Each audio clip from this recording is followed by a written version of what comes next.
Welcome to the Partnernomics Show, where industry thought leaders discuss the hottest topics in partnerships, ecosystems, and innovation. The Partnernomics Show is brought to you by IOLite Solutions, a product incubator specific to Salesforce. Now here's the host of the Partnernomics Show, Mark Brigman.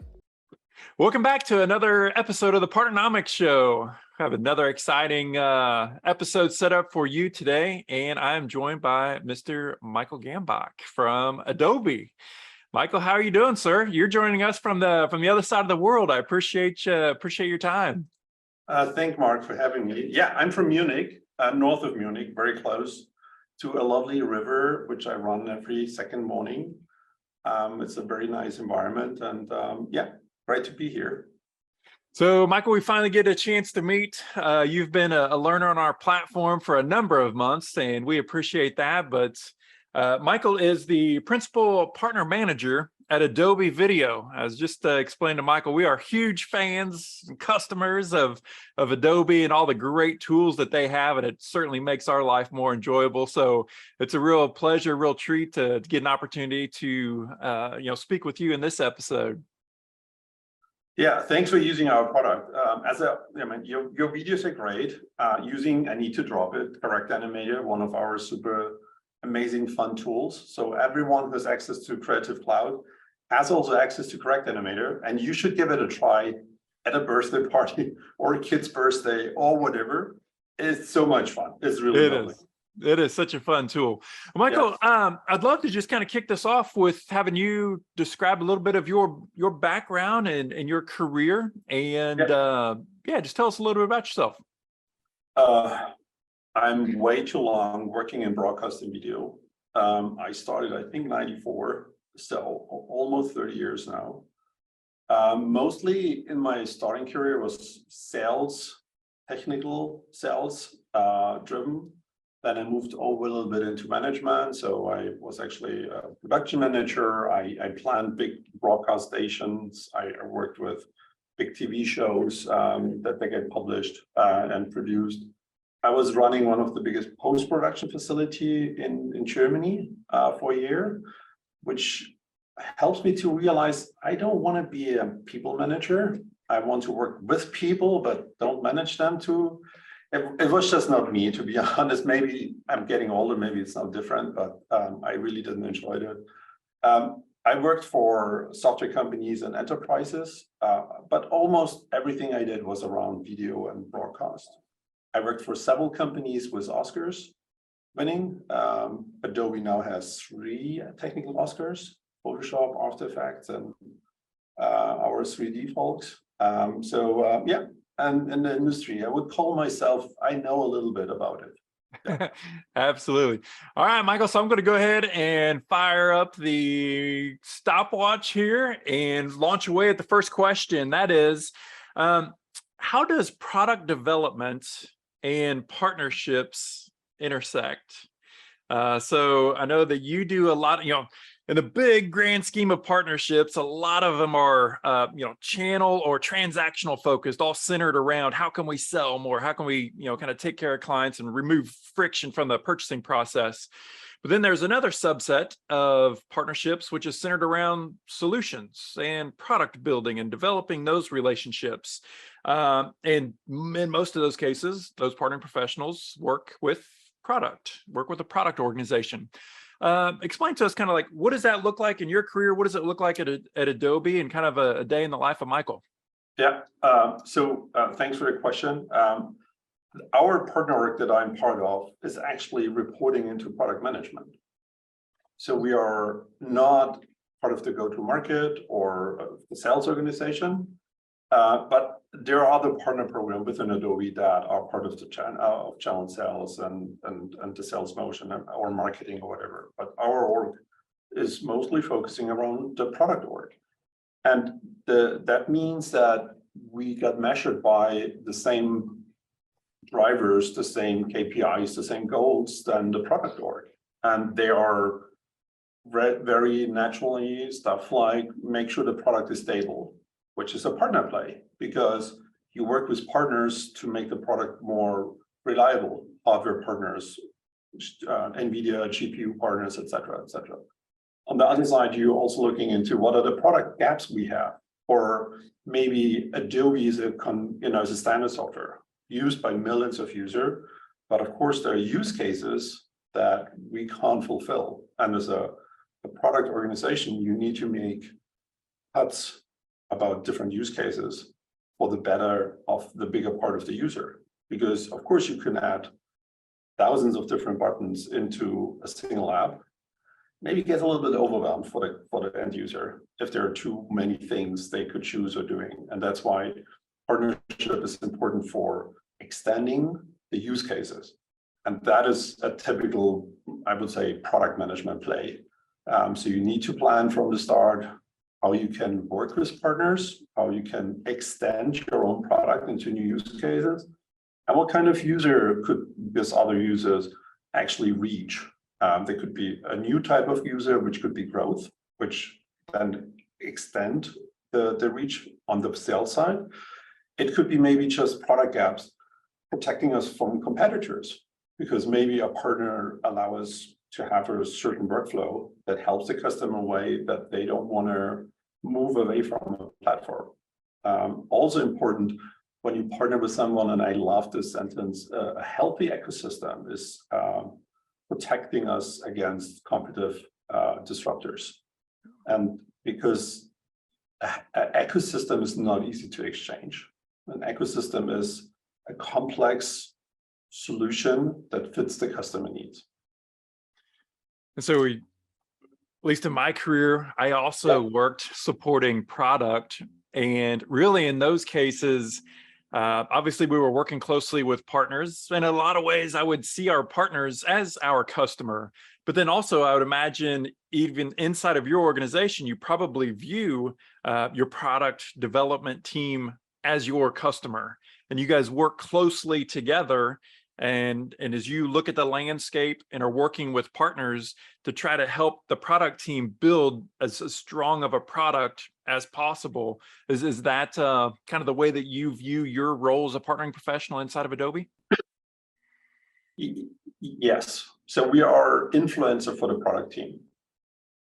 We want to make sure that the product team can focus on the most important stuff that they have currently identified as what they want to do.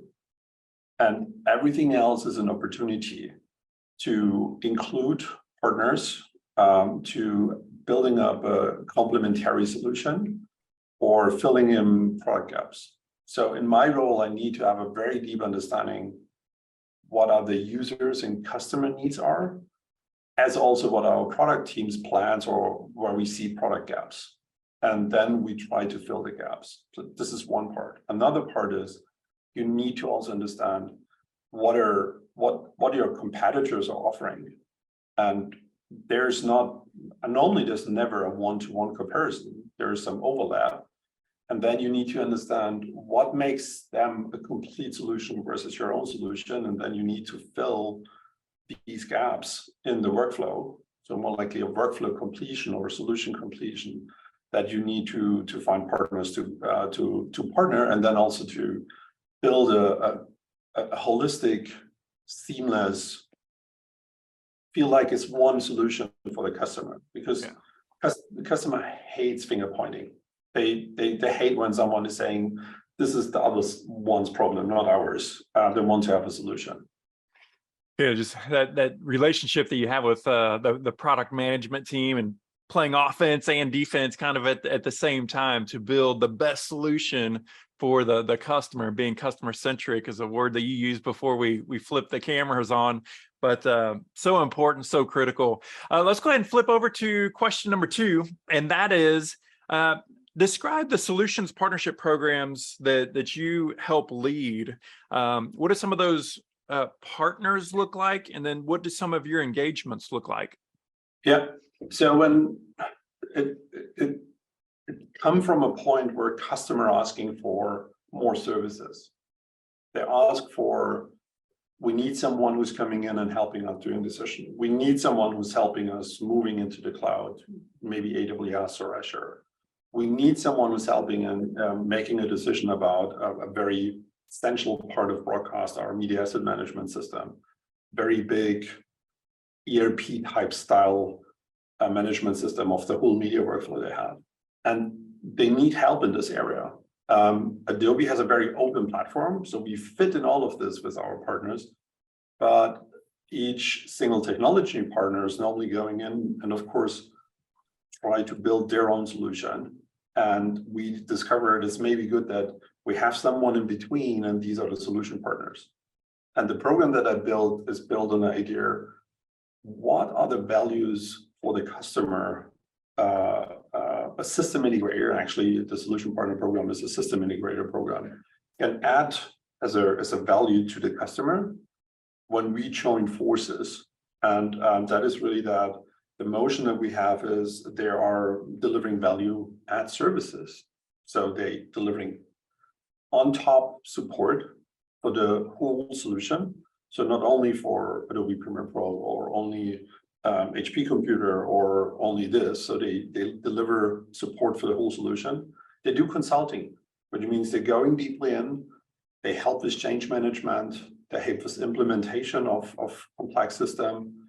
And you just imagine when you're working with this big broadcast organization, they don't stop producing daily news.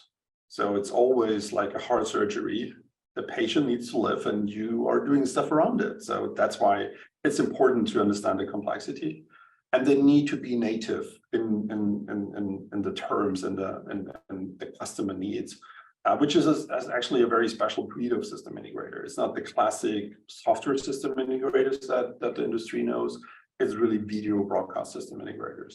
And last but not least, and this is new to the industry, because in the past several years ago, everyone was still wiring cable, SDI cable, video cable, from one room to another.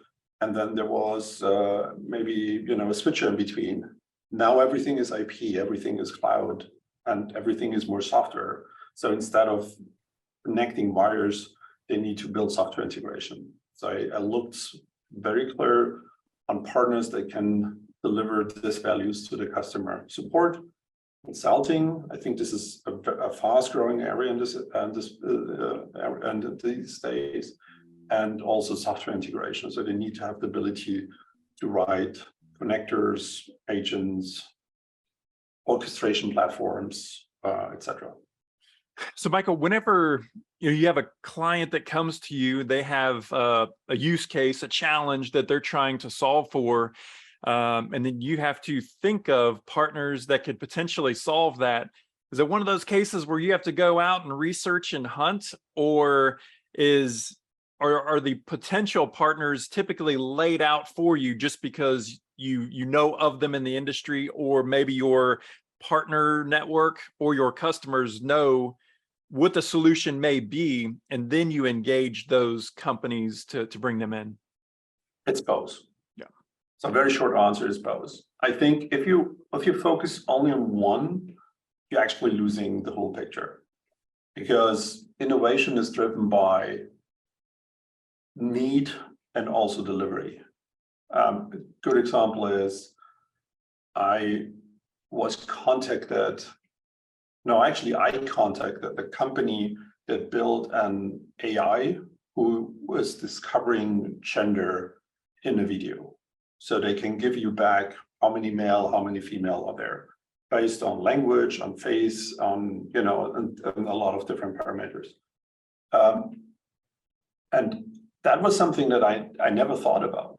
So and now we worked with them and another partner to integrate this into Premiere Pro. So every Premiere Pro user can now just push a button and they got feedback. This video has male overpresence of 80%, which is very common in our industry anyhow. But when, this is something that I really like because it's driving impact. On the other side, there's maybe a use case where we know from customers, because as Adobe, you hear a lot of requests. Why are you guys not doing this? Or why are you guys not doing this? Or why are you guys not doing this? But to be successful, you need to be focused on what you do best. And we are good in delivering the best user experience for the creatives, and not maybe building up an enterprise plus a workflow stream engine. automate into whatever. And that's why we're looking for partners that can fulfill this. They are not actually edge cases, but we need to focus on the 70% and make this the best experience. And the 30% of use cases, we're handing over to specialized partners.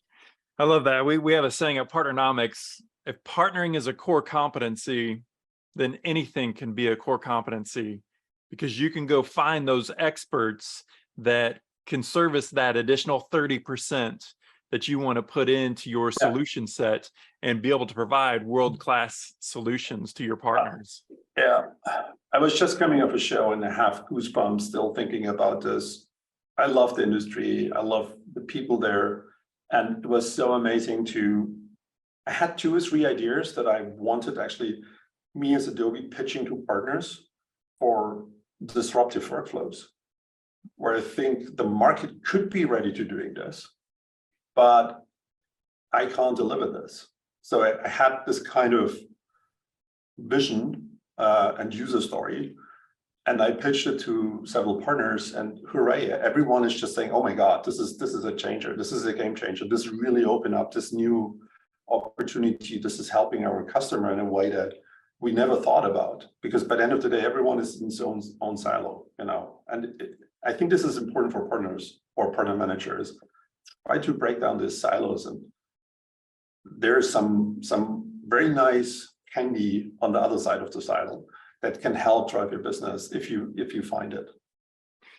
I just love the world that you live in solutions partnerships, and a lot of the background that I have is just centered around innovation and working with other organizations to bring these new capabilities into our product set, whatever it is, whether it's telecommunications or it's it's video software packages. But you mentioned like facial recognition and other artificial intelligence tools that could be used to glean additional insights and just to make the solutions better and stronger for clients. Talk to us a little bit about innovation.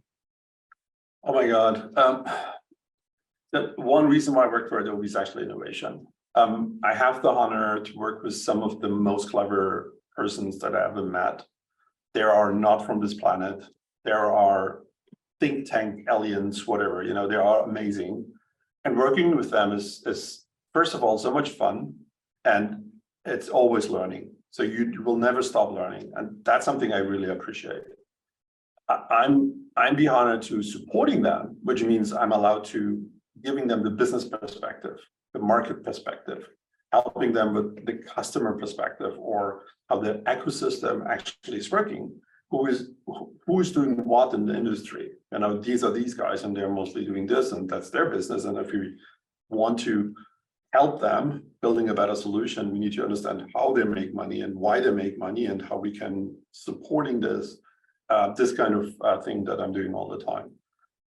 Innovation for me is also, I'm Adobe super passionate about creativity for all. That is our mantra. That is something we want. This is the business we want to do. This is the future that we're focusing on. And creativity for all is not only, hey, we want to do a product that everyone wants to be creative. It also means a lot of enablement and access and etc. And one innovative thing, or one thing that I think innovation is driving is usability, which is not maybe when you're thinking about the first thing that you thought, but technology and innovation is helping more people to tell a story. I mean, just all the AI stuff that the kids are now using, all the filters and everything, that was not possible a long time ago. Even if they're good or not good, that's not the question, but just this idea of, they can play around, they can be creative, they can change the color of the hair or whatever, that is something that is great. These days, or especially, I would say this year, generative AI is a super important thing. And Adobe also, right before NAB, we also released Adobe Firefly. Adobe has their own lab, and we're working with AI for decades now. Actually, I think since 30 years or more. We have thousands of patents in this area. and it's always a driver of a lot of fun and innovation. So yeah, I feel like I'm being part of this, even if I'm not an engineer, and I'm allowed to be the fly on the wall and listening and learning. And sometimes the fly is flying around and say, this is not the right direction because the market is somewhere else, or this kind of thing. So that is fun, yeah. But also for innovation is for me also to partnering is innovation, because you build something that wasn't there before. Yeah. So yeah, no question, no question. That's my passion when I think about partnership is, yeah, let's innovate something together, and then people are excited. That's it. That's the thing about partnerships is you're no longer limited by your own resources or knowledge inside of your own company walls. Yes. You get to cheat. You get to go to other organizations and utilize their assets and knowledge and those capabilities. But let me hit you with the next question, Michael, and that is, working with systems integrators or global systems integrators, what's maybe some lessons learned, some success practices that you could share with other partnering professionals as kind of some good practices in that area? That's actually a very big challenge. And the reason is mostly you need to understand what's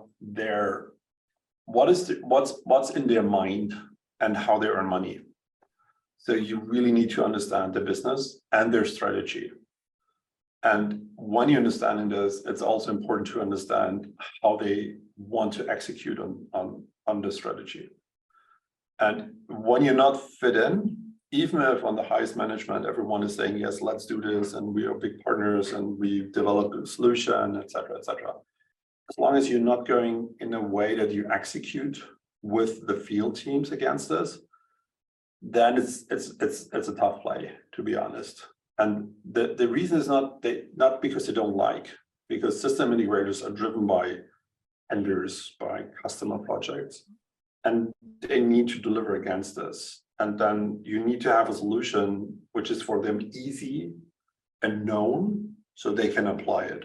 And that needs experience, trust, success, and more. So it's an investment, but when it's running, it's running on its own, because then things happening without you even thinking about this, they scale your business.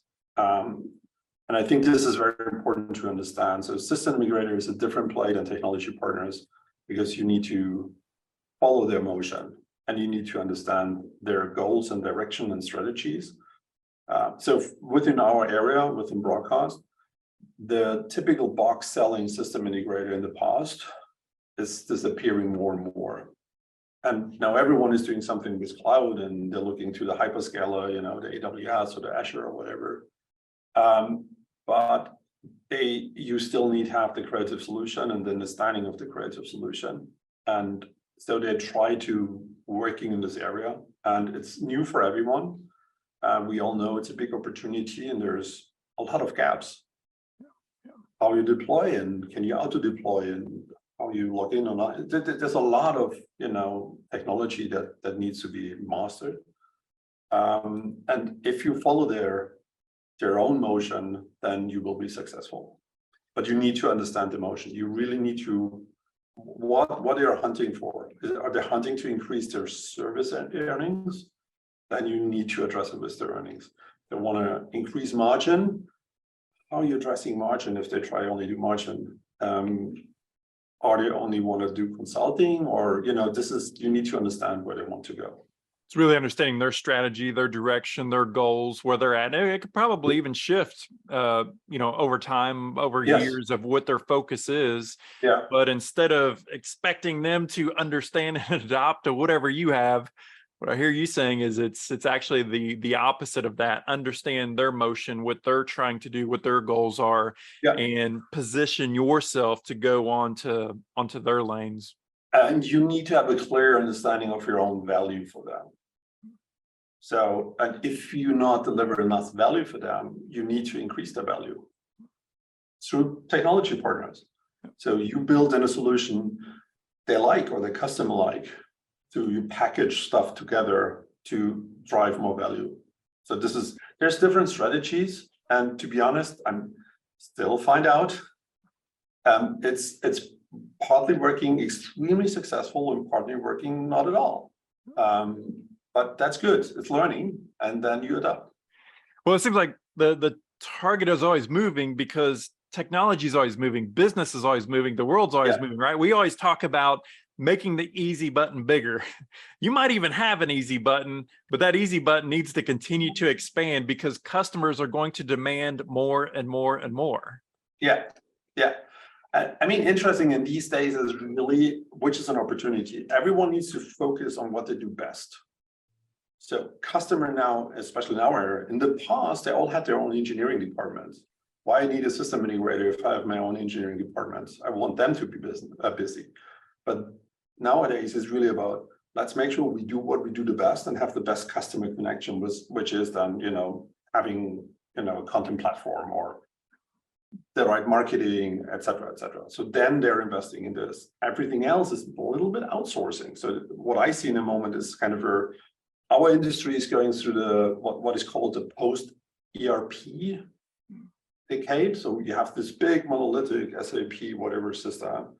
And then at a certain point, it breaks down a little bit and everything open up and you get more connection and integration and more specialized systems. And I think this is happening now also in broadcast. A lot of consulting need. Last question for you, and that is kind of the last question was a good segue into that, and that is co-selling. Yeah. Talk to us a little bit about working with partners to deliver and sell solutions into end customers. Yeah. Adobe's business is mostly direct. So it really means we have direct engagements with the customer, maybe for several years. And if someone is coming in and maybe increasing the numbers of Adobe seats with a customer, we don't really able to connect this to what we're seeing on our bookings. If a big company like Disney, they have a huge amount of companies and a huge amount of Adobe seats, and someone is maybe going in and deliver a project with Disney, we might never see this because we don't know where this big corporate's actually using their purchase licensing.